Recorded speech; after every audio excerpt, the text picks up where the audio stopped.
খুলনার দৌলতপুর বাজার বণিক সমিতির বার্ষিক সাধারণ নির্বাচনকে কেন্দ্র করে একই মঞ্চে বক্তৃতা দিয়েছেন আওয়ামী লীগ এবং যুবদলের নেতারা।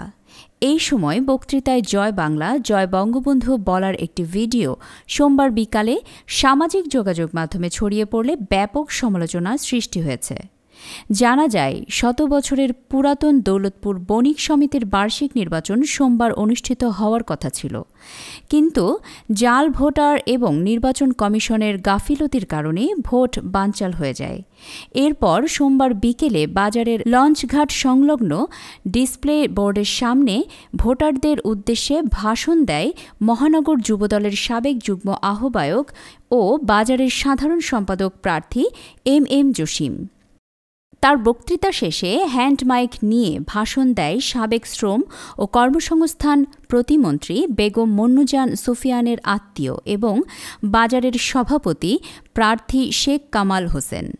তিনি তার বক্তৃতার শেষে ভোটারদের উদ্দেশ্যে একই মঞ্চে জয় বাংলা, জয় বঙ্গবন্ধু বলেন।